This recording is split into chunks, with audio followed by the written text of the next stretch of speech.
हे class 12th warriors. तो 15 दिन में हाफ ईयरली एग्ज़ाम शुरू होने वाले हैं। तो इस वीडियो में मैं तुम्हें लास्ट 15 डेज स्ट्रैटेजी बताऊंगी बीएसटी एग्ज़ाम के लिए। मैं तुम्हें एक smart, realistic and effective strategy भी बताऊंगी जो तुम्हें 90 प्लस मार्क्स लाने में हेल्प करेगी वो स्ट्रैटेजी। तो अभी तक तुमने बीएसटी में कुछ नहीं पढ़ा है तो ये वीडियो तुम्हारे लिए है, क्योंकि इस वीडियो में मैं तुम्हें इंपॉर्टेंट चैप्टर भी बताऊंगी, वो चैप्टर जो हाई वेटेज के चैप्टर है, इंपॉर्टेंट चैप्टर्स। तो hey everyone, you are watching learn faster 1818। तो अभी तक अगर तुमने चैनल को सब्सक्राइब नहीं किया है तो जाओ और अभी सब्सक्राइब करो, क्योंकि ऐसी और वीडियोस आती रहेंगी। So let's get started. So the very first step is to know the pattern of your exam. लेकिन पैटर्न से पहले हम ये जान लेते हैं कि चैप्टरों की वेटेज क्या है, कि कौन सा चैप्टर कितने मार्क्स का आ रहा है। हाफ ईयरली में वैसे तो बुक 1 ही आती है जनरली सब बच्चों की। तो बुक 1 की बात करते हैं, that is part 1। Chapter number 1 that is nature and significance of management. Second chapter जो है तुम्हारा POM, that is principles of management. And जो थर्ड चैप्टर है तुम्हारा बिजनेस इन्वायरमेंट। ये जो 3 चैप्टर है ये तुम्हारे हाफ ईयर में 26 मार्क्स के आ सकते हैं, 26 मार्क्स के आएंगे, जिसमें से जो चैप्टर 3 है वो कम वेटेज का आ रहा है। जो चैप्टर 3 है वो तुम्हारा लगभग 5 to 7 मार्क्स का आ सकता है, ये भी बहुत ज़्यादा है। लेकिन तुम खुद ही देखो, जो चैप्टर 3 है बिजनेस इन्वायरमेंट वो इतना छोटा चैप्टर है। और बात करते हैं next chapter, that is chapter number 4 की, जो है प्लानिंग। अब यहाँ पे देखो तुम्हारे सारे फंक्शंस ऑफ मैनेजमेंट शुरू हो जाते हैं, planning, organising, staffing, directing, controlling. ये जो फंक्शंस ऑफ मैनेजमेंट वाले चैप्टर हैं, तो जो चैप्टर नंबर 4 है और 5 को मिला के जो आ रहा है तुम्हारा वो 24 मार्क्स का आ रहा है। 24 मार्क्स का आ सकता है चैप्टर 4 और chapter 5, that is planning and organising को मिला के। चैप्टर नंबर 6 और चैप्टर नंबर 7 ये तो वेरी वेरी इंपॉर्टेंट चैप्टर हैं, दैट इज़ स्टाफिंग और डायरेक्टिंग। ये जो चैप्टर है स्टाफिंग और डायरेक्टिंग ये तो वेरी इंपॉर्टेंट चैप्टर है। और 6, 7, 8 इन तीनों को मिला के तुम्हारे 30 मार्क्स के चैप्टर आ सकते हैं हाफ ईयरली में। तो ये इसमें से चैप्टर 8 अगेन बहुत कम मार्क्स का है। जो चैप्टर नंबर 3 है और जो चैप्टर नंबर 8 है, इन दोनों को सेम वेटेज पे रखो, क्योंकि ये दोनों ही बहुत छोटे चैप्टर हैं, ये दोनों ही कम मार्क्स के चैप्टर हैं और बहुत जल्दी कवर हो जाते हैं। बात करते हैं ये जो चैप्टर है 3 और 8 ये बहुत जल्दी कवर हो जाते हैं, बिजनेस इन्वायरमेंट एंड कंट्रोलिंग। ये बहुत छोटे भी हैं चैप्टर। जो सबसे हाई वेटेज का चैप्टर आ रहा है ना, वो तुम्हारा देखो ना, चैप्टर 2 देख लो, वही चैप्टर 1 देख लो। चैप्टर 6 और चैप्टर 7 तो वेरी इंपॉर्टेंट है। और बात करें चैप्टर 4 एंड 5 की, ऑर्गेनाइजिंग भी वेरी इंपॉर्टेंट चैप्टर है। Now let's move to the second step. Now second thing है कि अब हाई वेटेज चैप्टर कौन से है। तुम्हें मैंने सब चैप्टरों की वेटेज बता दी, तो अब बात करते हैं सबसे हाई वेटेज चैप्टर है कौन से, जो चैप्टर सबसे पहले करने चाहिए, जो चैप्टर इंपॉर्टेंट है। तो उनमें से एक चैप्टर है भाई POM वाला चैप्टर, यानी कि प्रिंसिपल्स ऑफ मैनेजमेंट वाला चैप्टर। इस चैप्टर को तो पूरा रट दो भाई, ये इतना इंपॉर्टेंट चैप्टर है, हर बार क्वेश्चन आता ही आता है।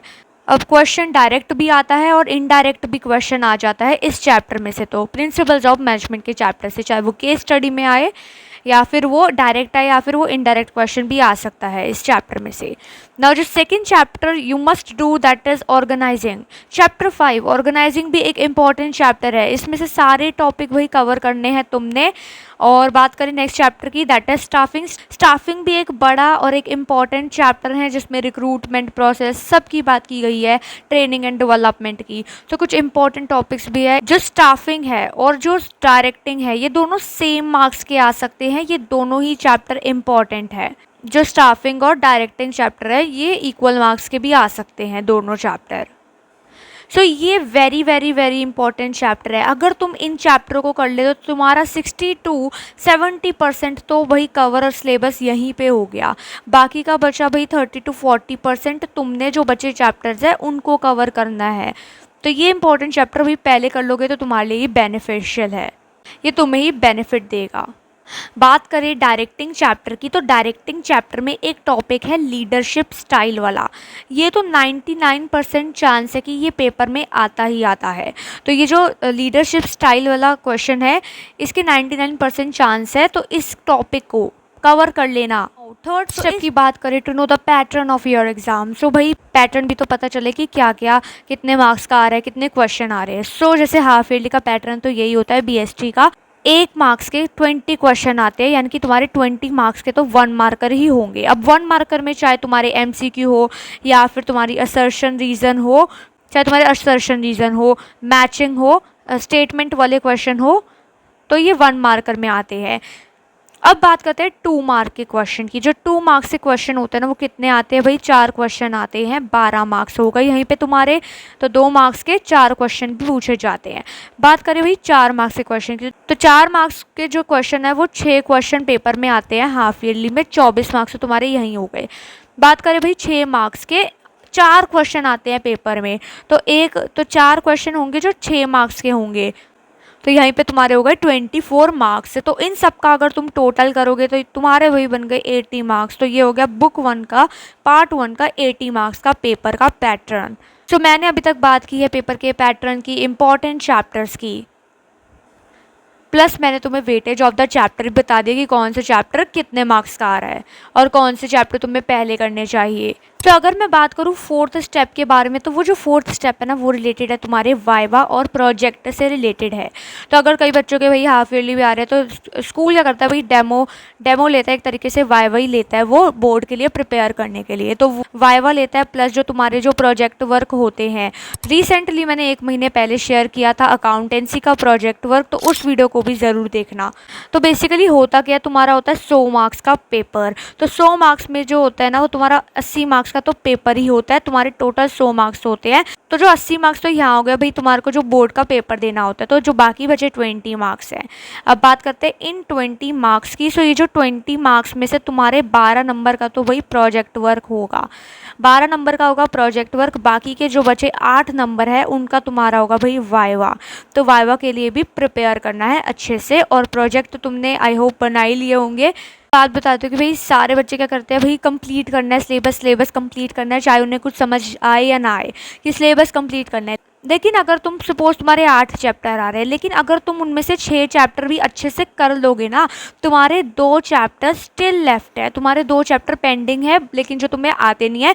लेकिन तुम्हारे जो 6 चैप्टर है वही बहुत तो तुम्हें अच्छे से आते हैं। अगर तुम उन 6 चैप्टरों को भी प्रिपेयर कर लेते हो तो तुम पेपर में अच्छे मार्क्स ला सकते हो, instead of focusing on the left topic. भाई दिन बहुत कम है, टाइम बहुत कम है, लेकिन तुम कर रहे हो भाई बचे हुए चैप्टर, लेकिन तुमने रिवाइज नहीं किया। तो रिवीजन इज़ इम्पॉर्टेंट, तो तुम्हें रिवाइज करने चाहिए बाकी बचे चैप्टर।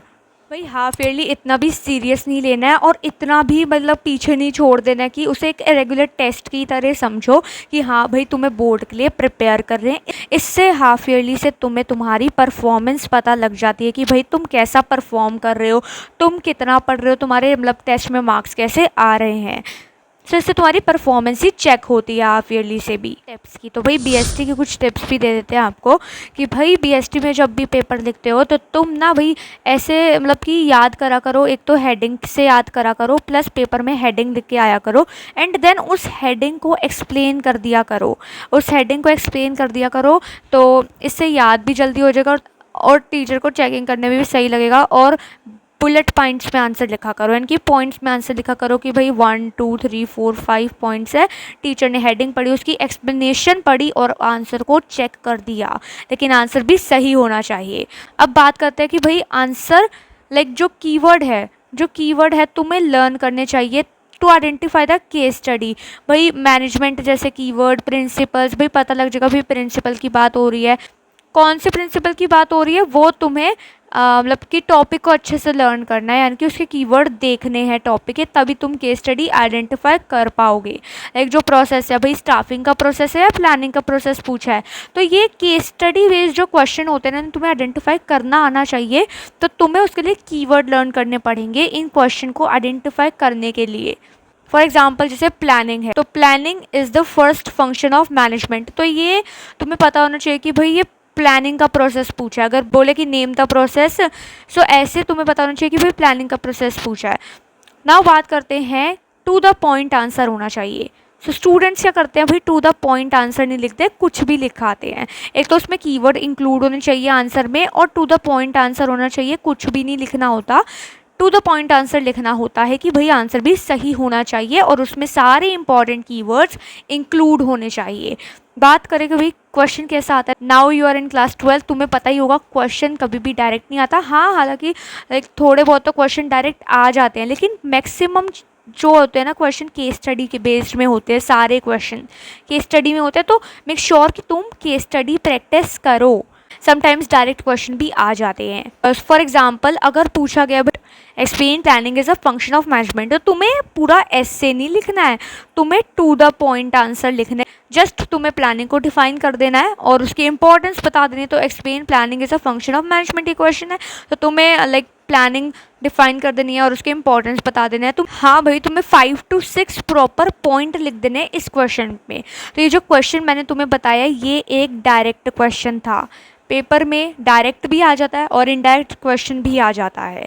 तो तुम्हें प्रॉपर पॉइंट्स लिखने हैं विद सब हेडिंग। तो उसकी हेडिंग हो गई और उस पॉइंट को तुमने एक्सप्लेन कर दिया। ठीक है, तो इस तरीके से तुमने करना है। वीडियो को एंड करने से पहले मैं ये तुम्हें बताना चाहती हूँ कि तुम्हें 10-10 घंटे पढ़ाई नहीं करनी है। अगर 10-10 घंटे पढ़ाई भी नहीं करनी है, अगर तुम स्मार्ट स्टडी करते हो तो तब भी तुम बेटर मार्क्स ला सकते हो। तुम्हें 10-10 घंटे की कोई ज़रूरत नहीं है पढ़ने की to score high marks in BST। What you need to do is कि तुम्हें स्मार्ट वर्क करना, प्लस तुम्हें कंसिस्टेंटली पढ़ाई करनी है, कंसिस्टेंसी से पढ़ाई करनी है, एंड तुम्हें कॉन्फिडेंस होना चाहिए पेपर अटेम्प्ट करने का। तो ऐसी और वीडियोस के लिए, ऐसी और अमेजिंग स्ट्रैटेजी के लिए चैनल को अभी जाओ और सब्सक्राइब कर लो फॉर सच वीडियोस। तो अगर ये वीडियो तुम्हें हेल्पफुल लगी तो इस वीडियो को लाइक करना मत भूलना, सब्सक्राइब करके नोटिफिकेशन प्रेस कर देना सो दैट सारी वीडियो की नोटिफिकेशन तुम्हें आती रहे, एंड इस वीडियो को शेयर भी करना। So thanks for watching.